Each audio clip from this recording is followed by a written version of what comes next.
নমস্কার বন্ধুরা, রাধে রাধে। আমার একটি নতুন পুজো ব্লগে আপনাদেরকে স্বাগত জানাই।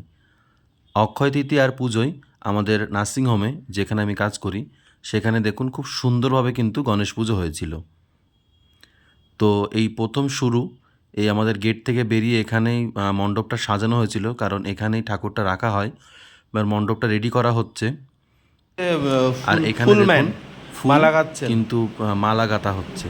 আর এটা কি নার্সিংহোমের গোলাপ সবাই আর মিলে হচ্ছে কিন্তু আমরা সাদা খুব রজনী দিয়ে? মজা করেছি। এত বছর তো দেখিনি।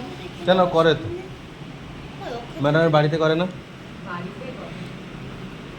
এটা কি ট্রেন্ডস থেকে কিনেছিস? আমার ম্যামও তো প্যান্টালুন্স থেকেই কিনেছে। না, তাহলে এটা এম বাজার। এম বাজার ওই সেই ইয়েতে কলকাতায় দোলন্দি কই? আসছে বাড়িতে রেডি হচ্ছে। এটা দেখুন আমাদের গণেশ ঠাকুরের বিগ্রহ, এটা কিন্তু রেগুলার পুজো হয়। আর আজকে অক্ষয় তৃতীয়া, তো এখানে সুন্দর করে দেখুন সাজানো হয়েছে। এখানে কিন্তু গণেশ ঠাকুর রেখে তারপর এখানে কিন্তু পুজো শুরু হবে। ম্যাডামকে দিয়ে কি খাটাচ্ছিস এরম করে? এই যে বাসন তুলছেন দুই ম্যাডাম। দাঁড়ান দাঁড়ান করছি। পুজোর জোগাড়যন্ত্র শুরু হয়ে গেছে। এখানে ফল টল সব কিছু আনা কমপ্লিট, থালা বাসন যা যা লাগে সব কিছু। এটা আমাদের চোখের ওপিডি। এখানে এবার ফলগুলো রেডি করা হবে। দেখুন ফলগুলো ধোয়া হয়ে গেছে। এবার এই ফলগুলো এই দুই ম্যাডাম বসে বসে কাটবেন, আর আমি এখানে বসে বসে ভিডিও বানাচ্ছি আর গল্প করছি। দেখুন অনেক অনেক ফল আছে, আপেল আছে, কমলা লেবু আছে, সব কিছু আছে।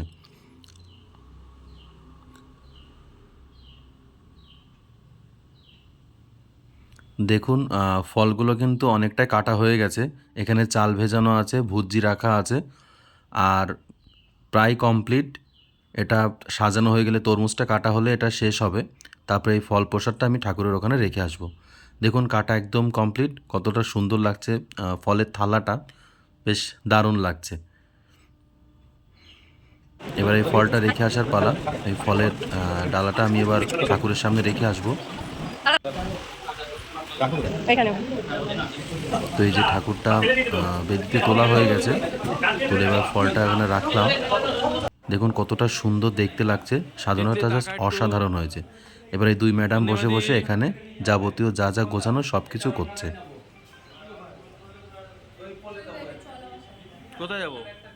এখানে বেলপাতা ছাড়ানো হচ্ছে, ঘট রাখা আছে, বাইরে যেই মঙ্গল ঘট রাখা হবে সেটা রেডি করা হচ্ছে। ঠাকুরমশাই কিছুক্ষণ পরে চলে আসবে।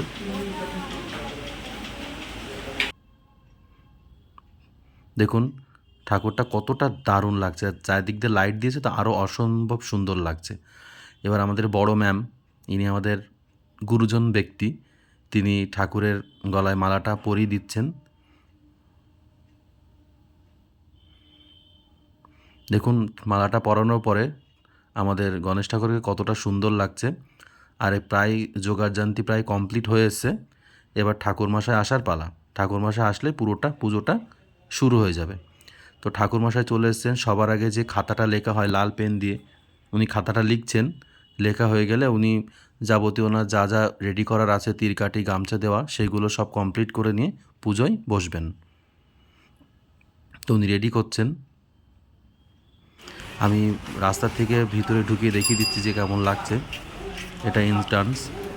দেখুন এখানেই পুজো হচ্ছে। পুজো কিন্তু অলরেডি শুরু হয়ে গেছে।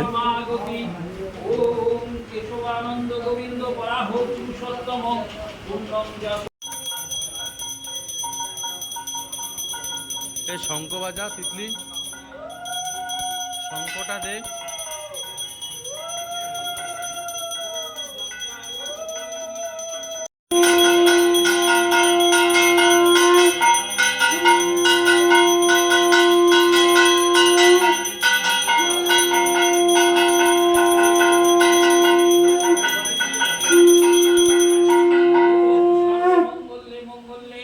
শিবে সর্বাত্ম সাধিকে স্বরে নেত্রম্বকে গৌরী নারায়ণী নমঃ।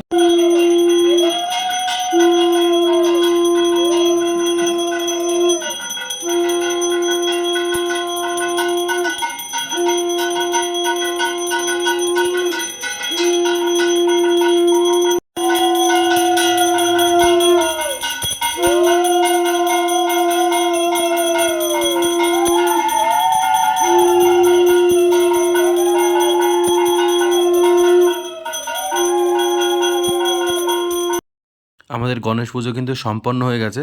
এবার যাবতীয় যা যা রেডি করার সব কিছু করা চলছে, পরিষ্কার করা চলছে। এখানে লাড্ডু রাখা আছে, সবাইকে দেওয়া হবে, প্রসাদ দেওয়া হবে। তো সব কিছু রেডি করে তারপরে প্রসাদ দেওয়া হবে। ওটা আগে দিতে হবে। আর এখানে এই যে মোটা ব্যক্তিটা, বাহ, এত ইনি শঙ্খ ভক্তি। বাজানোর প্রতিযোগিতার নাম দিয়েছেন। দেখুন মুখটা লাল হয়ে মুখ যাচ্ছে, তো লাল কিন্তু হয়ে গেল। পারলো না। এবার এই দুই ম্যাডাম বসে সবাইকে কিন্তু প্রসাদ বিতরণ করছেন। এই যে সবাই আমাদের বন্ধুবান্ধব স্টাফরা সবাই এখানে প্রসাদ খেতে চলে এসছে। সবাই খুব মজা করেছে ওই দিনকে। তো আমার ভিডিও যদি আপনাদের ভালো লেগে থাকে তাহলে লাইক, কমেন্ট, শেয়ার ও সাবস্ক্রাইব করতে কিন্তু একদম ভুলবেন না।